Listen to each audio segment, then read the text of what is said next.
This is a Lander and Rogers podcast, bringing you fresh perspectives on the legal and business landscape and life through a legal lens. Welcome to Legal Human, a podcast focused on the role of human lawyers in the legal ecosystem and society more broadly. I'm your host, Anthony Kearns. Today I'm joined by Richard Oakes at Legal Human. Welcome to Legal Human, Richard.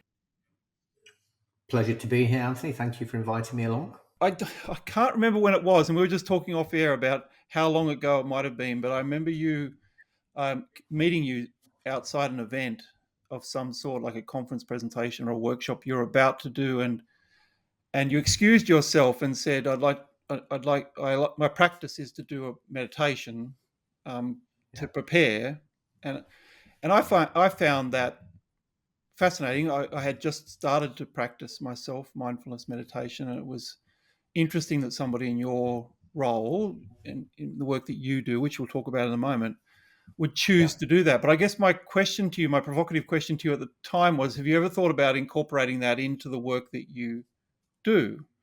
And I remember you saying, I'm not sure that the legal profession is ready for that particular aspect, but you thought it would be quite powerful.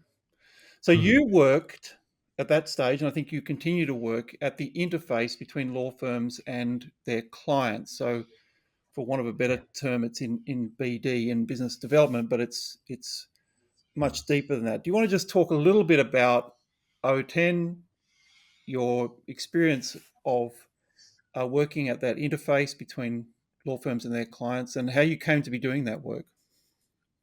Yeah.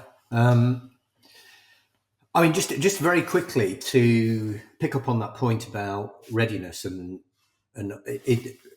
when I answered that question, that's a long time ago, Anthony, about is the profession. Because at the time we were experimenting with starting sessions with a meditation practice, 10, 15 minutes of guided meditation. And at the time I would ask a question, how many people have done mindfulness or meditation? And you might get one or two hands up in the room.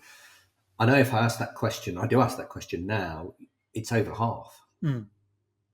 So in itself, you can see how far people have come on this journey. My journey goes back a long time. I mean, I started working in this interface between law firms and their clients 25 years ago. And in the early days, it was very much about how do we grow the business? How do we drive profit? How do we, so it was very hard. It was a very hard measure. And I came from retail, very hard tracking, return on investment. If you spend something on business development, what do you get back? At the hard measure. And in the early days, working in law firms, and I've done most of my career working in or with law firms now, proportionally, probably thousands of partners, hundreds of firms all over the world. Harvard wrote a case study on our work because they said, it's quite unique what you're doing because you're working from the inside out. They meant by that, you're working from the sort of heart and soul and mind, if you like, or spirit, if you want to call it something like that, of the human being that is the lawyer, the salesperson, the advisor. And the drive for that came from me noticing with my co-founder in O10, probably as long as 15 years ago, how the levels of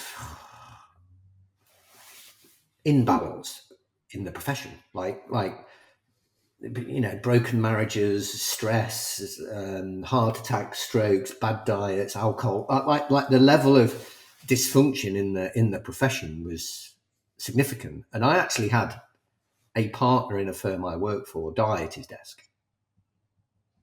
And that triggered this question. There must be a better way of being more human in the way we work together as human beings. And forget clients and not clients, but in firms with clients, surely there must be a better way of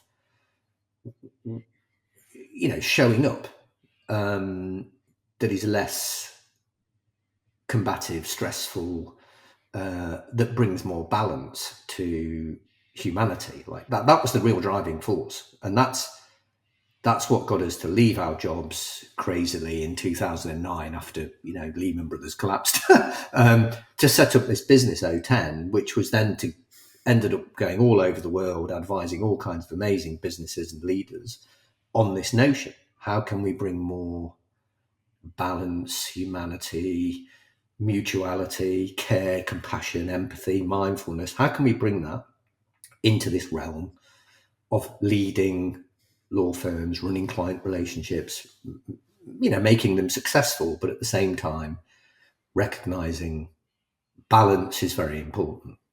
So that's sort of what drove it all.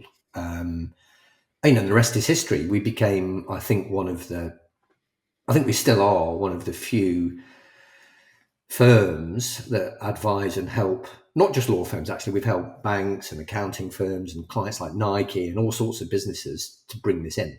But predominantly, it's been lawyers. Yeah. So that's pretty why I'm here.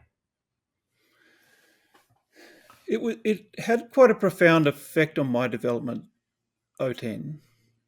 At that time, I had shifted from being a lawyer into OD and organizational design development, working with the amazing Andrea Bell. And this program came in to the firm I was at that stage through the BD team, through Paul Bonamy. Yeah. But I found it astounding that you say you're working, or you said it's been said that you're working from the inside out in respect of the lawyers. Yeah. I found you were working from inside out in so many respects, and I found the design fascinating because you sort of, I don't want to give too much away, but I felt like you were lulling these highly cognitive people into a belief that it would be a largely cognitive process. There were lots of SWOTs and lots of models and all those sorts of things. But at its heart, I saw it as essentially human, that you saw the relationship between the law firm partner and their client as essentially human. And you brought the clients into the process in an active way. But it was really I saw it as an exercise in empathy, however we describe that word. And it was very clever. It's designed in a very clever way. And I took a lot of that for my own practice, not copied it, but I thought about I don't a lot. I don't mind.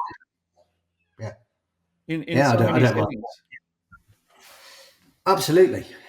And it's become more important, in my opinion, post the pandemic and like the disconnection, the disaggregation, if you like, of the flow of energy. Because if you remember, we used the Dan Siegel work on energy. Like, human beings are just exchanges of energy. Einstein said, if our visual apparatus was good enough, we could actually see that what we are is atoms and molecules vibrating, this flow of energy between us.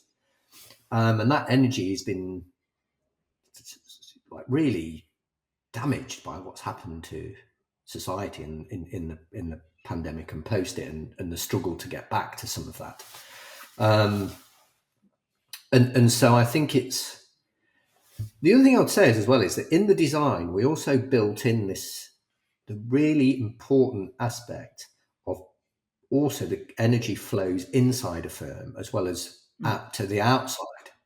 And so seeing it as an ecosystem, seeing colleagues, leaders, clients, the customers of clients, government, seeing the ecosystem at work and understanding. It's a bit like when Neo in the Matrix suddenly sees the Matrix for what it is.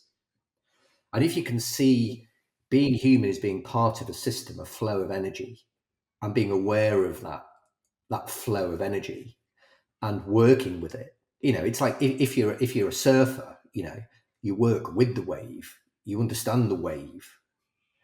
And latterly, probably since you and I have met, I've done a lot more work on this notion of ecosystem and being part of the flow of energy and seeing it like that. And that, you're absolutely right, that the genius of O10 was the combination of Jim, my co-founder, who was was brilliant on understanding the brain, the neuroscience. As an academic, PhD in organizational psychology, studied the system of law firms. And the reason the design was so, and it still stands the test of time now, it's still as powerful now as it was when we put it together, is it blends these two systems. You could say left and right hand brain or whatever, or but it blends these two systems of understanding the importance of intellect, knowledge, wisdom, but puts that in the context of relationships, mutual benefit, being part of an ecosystem. What's my role internally and with the clients to find balance, success, and do that in a way that creates a sense of togetherness, like we're in this together. And it taps beautifully into both the intellectual prowess and brilliance of some of the best lawyers. I mean, these are some of the best people I've ever come across intellectually. They're brilliant. And when you allow them to bring in the other side of themselves into their role, you get truly amazing collaborations and you get truly amazing results. And yes, it made lots of money for our clients, and that was a byproduct, and it was always a byproduct, because the question was, with your clients, what is the highest potential you can achieve if you work together, bringing your knowledge and their knowledge, and do it without ego, and paint the picture of future you want to work on together. And when you start getting people to step into that flow of energy, amazing things happen, And that combination of my sort of, the mechanics of analysis and strategy and drive to deliver, with Jim's genius level intellect on the neuroscience and of the flow of energy, created something quite extraordinary. Yeah, and I described you as working at the interface, but you were really seeing the whole thing as a system, an ecosystem that involves clients, involves partners. But you're also instrumental, and I don't mean to keep going on about this, but you're instrumental, I think, in really creating in the legal profession the role of client relationship partner in any meaningful sense. It lacked definition until you started to work in this way, because there was you're always running into the argument that I'm not remunerated for it. It's not something that's valued by the sort of the structures of the firm, the systems of the firms, and I think your radical proposition was, well, why don't we just define the role and then see if it becomes valued by the firm, by you, by the clients. That was an interesting evolution, I think, of a role within law firms that had been in other professional services firms prior to that. Yeah, but it still lacked even, we've worked with 3 of the big 4, we work with some of the biggest banks in the world, we work with Nike, if you think about the componentry, the parts of the puzzle that we put together, have a vision, a belief, set an energetic expectation of what we've got to bring to this as human beings to create this vision. 1, 2, understand each other at a much deeper level, walk in each other's shoes, both internally as a team and with the client and the client's customers. 3, be understand yourself, really understand yourself, through things like the Leadership Circle or Zenga Folkman 360. Really understand yourself. Where are your strengths? How can you lean into that? And then be courageous, invite the client in to that process. And when you and build, this is really important, build it as a habit. It's not an additional thing. that you would do. And the leaders and the partners that really got this, and the younger lawyers as well, it became the way they would take instructions, the way they turn up to meetings when they were negotiating M&A heads of term. Like, it just became, I can be more human in all the aspects of what I'm doing. Oh, wow. And then this friction of, well, I'm not rewarded for it, it's dropped away a little bit because it's just a better way of being, right? So it's a better way of turning up, I'm healthier. I'm a massive advocate, as you know, of physical health, and the mind and body are one. And I also became, talisman's not the right word, but I also became sort of interesting to people because I was high performing as an athlete in my late 40s and early 50s. And therefore people were interested in that whole flow of energy. Where does Richard get his energy from? What's going on there? And Jim said to me, physically, I saved his life. He had a bad diet, he had a poor exercise regime, he was 20 years older than me. He's a transformed person, physically, athletically. He rides his bike, he goes to the gym, he does yoga, and I think we've had that impact as well on people, that they really, I'm getting them to ask themselves the questions like, are you the best version of yourself as a human being? Mind, body, relationships, how you show up. And when you ask high performing individuals that good question, and you can ask it in a way that's not frightening or confrontational, you can achieve amazing things. And that's the one thing I think I've learned over the years. The quality of the questions people like you and I can ask is where it's at. It's what is the invitation we create for these super high performing people, both in client side and in advisor side. Create the space, build the container for people to step into and express themselves as being more human. Magic things happen.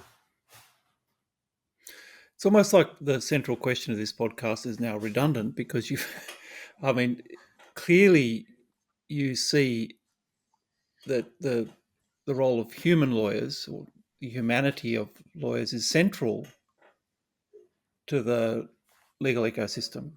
They're not, it's critical. Is that fair? Well, I would say unnatural. It's unnatural. Why wouldn't you be the fullest expression of yourself as a human being?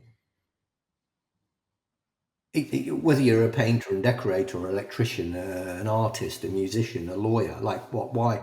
So that I come at it slightly differently.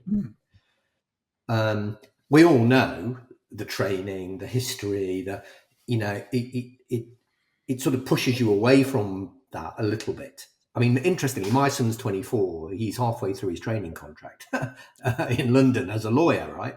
So I'm also, as a dad, I can see this up close and personal with him.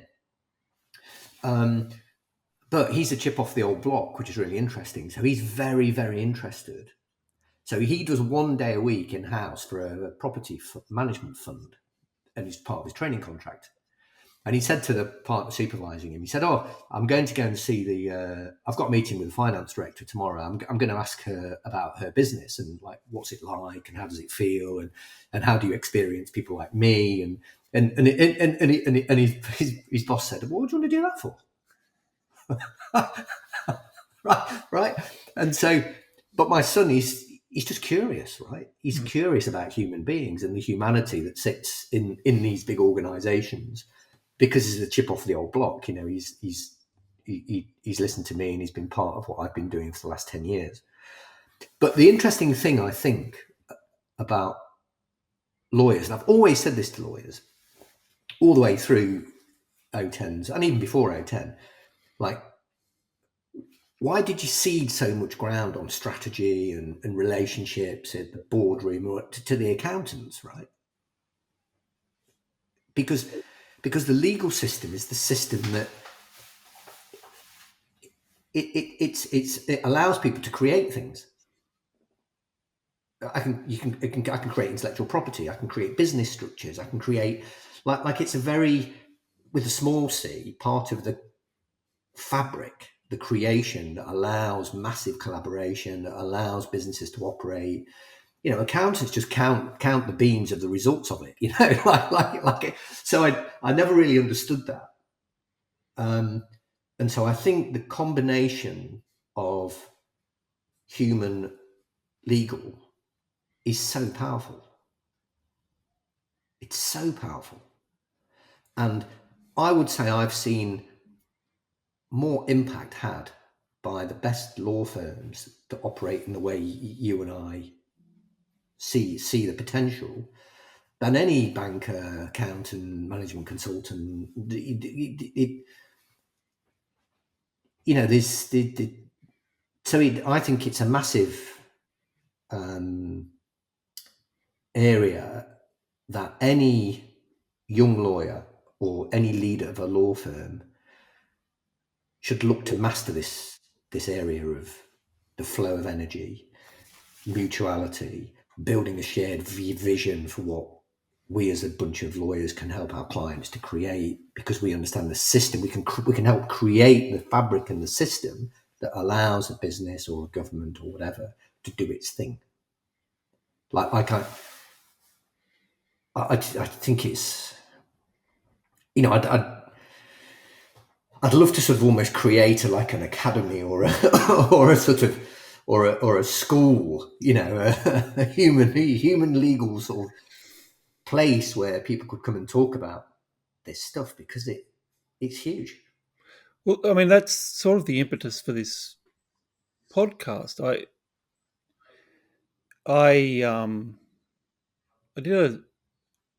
did an analysis recently, or I heard about this analysis, by the way. a year and a half ago, where I analysed all of the conferences available to lawyers around the world. I took the conference programs and I analysed it for keywords and created a Wordle, and the word human didn't appear in 60,000 words, and performance didn't appear.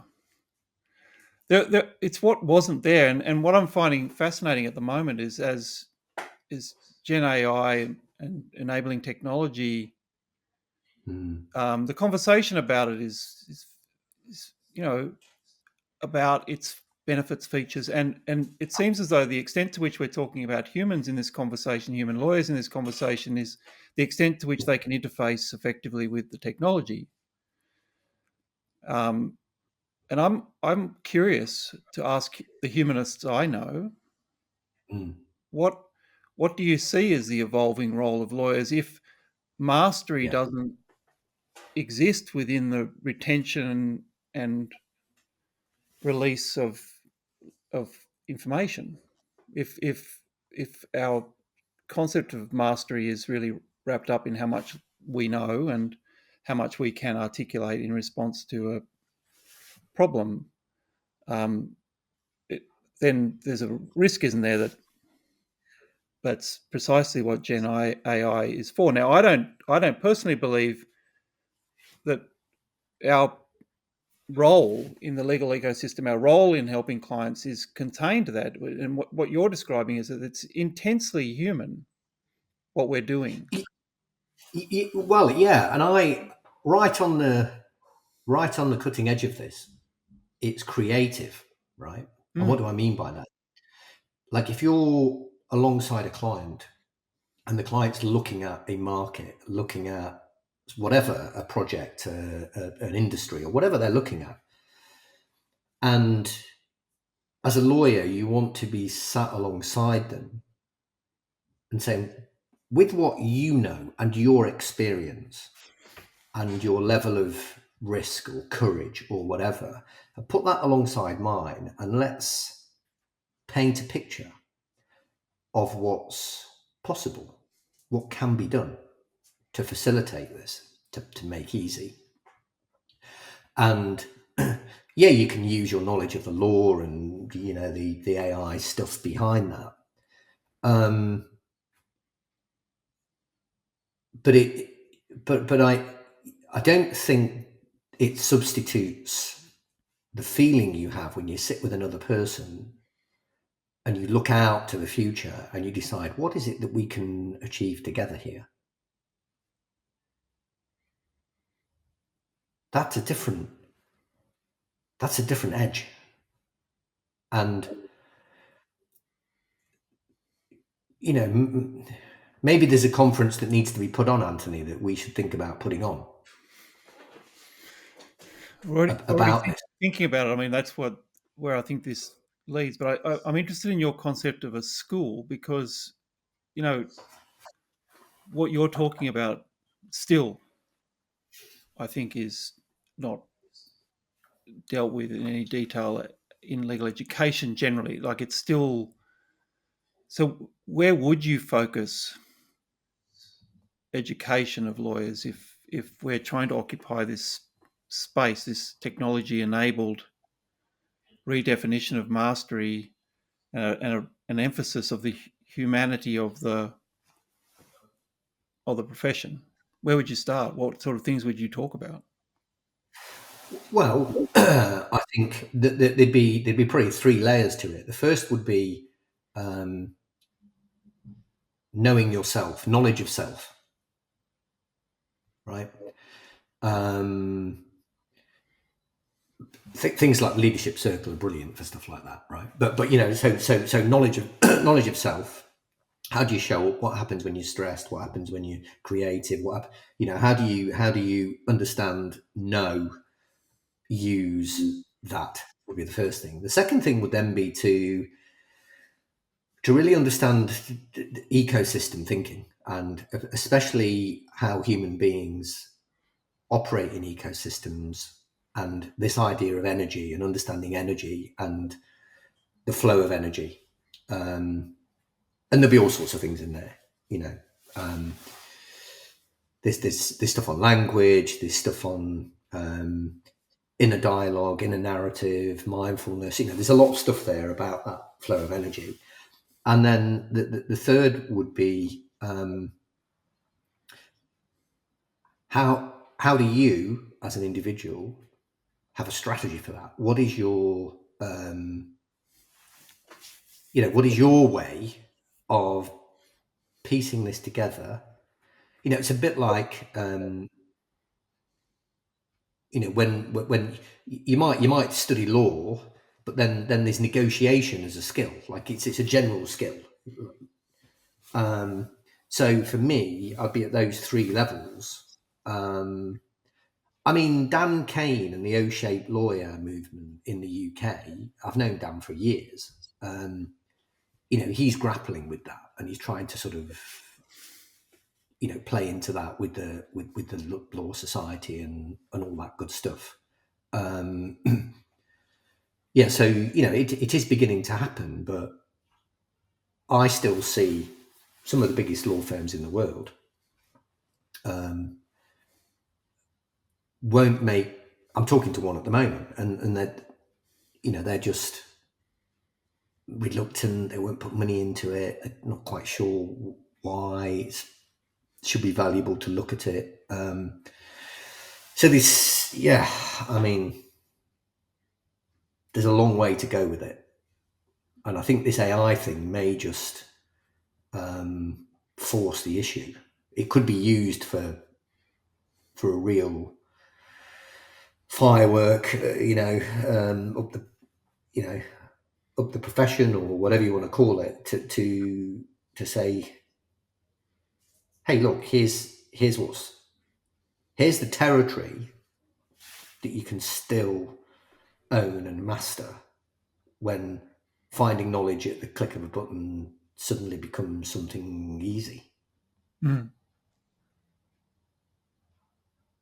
Now, you've taken your interest in all of this now one step further, and you're about to launch a book. Yes. Looking at wellness, essentially. What does it mean to be your best self? Do you want to just talk a little bit about the book and what it's focusing on? Yeah.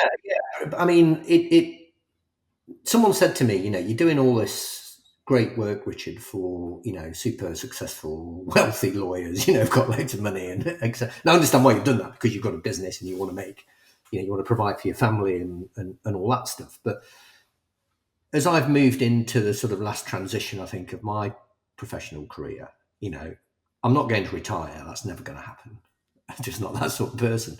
So for the next 20 years, what am I going to do? And this idea of trying to capture what I've seen work really successfully in my business, but also in my own personal life. And I've had quite a few ups and downs in the last few years, which I've really had to overcome.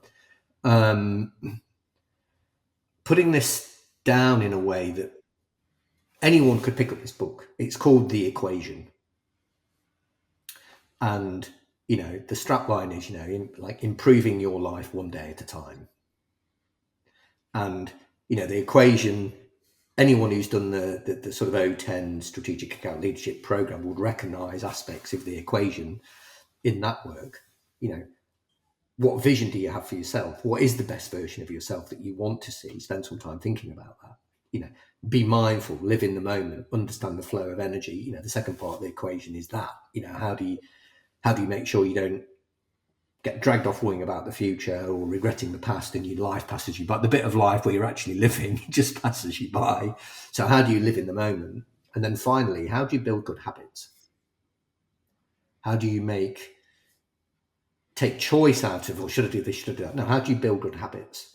And that leads to you committing to this idea of mastery in your own life. But not for your sake, for the sake of those that you're, everyone lives in an ecosystem. So and ultimately the goal of the book is to try and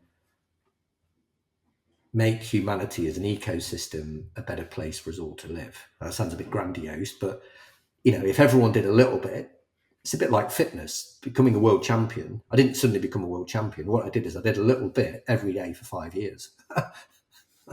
And we've all seen those clips on the internet. If you spend 18 minutes a day doing something for a year, you'll be in the top 5% of people in the world at that thing. We've all seen those. And I'm a living, breathing example. There's my sort of world record, world championship sort of cycling memorabilia up there.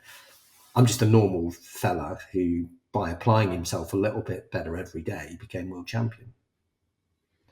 And I think sometimes in change and transition, we have these massive goals, but forget, if you just do a little bit towards them each day, in time you'll get there. And the idea of the equation is to weave in all these ideas that we've talked about today about, we're part of an ecosystem, and being mindful and being present to the moment and understanding your impact on other people and knowing yourself and the inner narrative. That's the one big thing, I think. If you said to me, what's been the one biggest thing we've helped people with? It's the story they tell themselves about why they're here. As a lawyer, why are you here? Are you here to make money? Are you here to be a part? Or are you here to help your colleagues, the younger lawyers and the clients, get the best they can out of their careers and their projects and what they're trying to do? And at the same time, bring balance to that process so you can be there for the people outside of work that matter to you. And that at the end of the day is why we did what we did. Yeah, well, you've certainly done more than a little bit, Richard. I've seen you have that impact on the humans you work with. And you've certainly had that impact on me. And I really appreciate you joining me today on Legal Human. Thank you so much. Been a pleasure. Anytime. I'd love to come back. You've been listening to Legal Human. To hear more Legal Human podcasts, subscribe to the channel. For more insights from Lander and Rogers, visit our website at landers.com.au or connect with us on LinkedIn, Instagram and YouTube.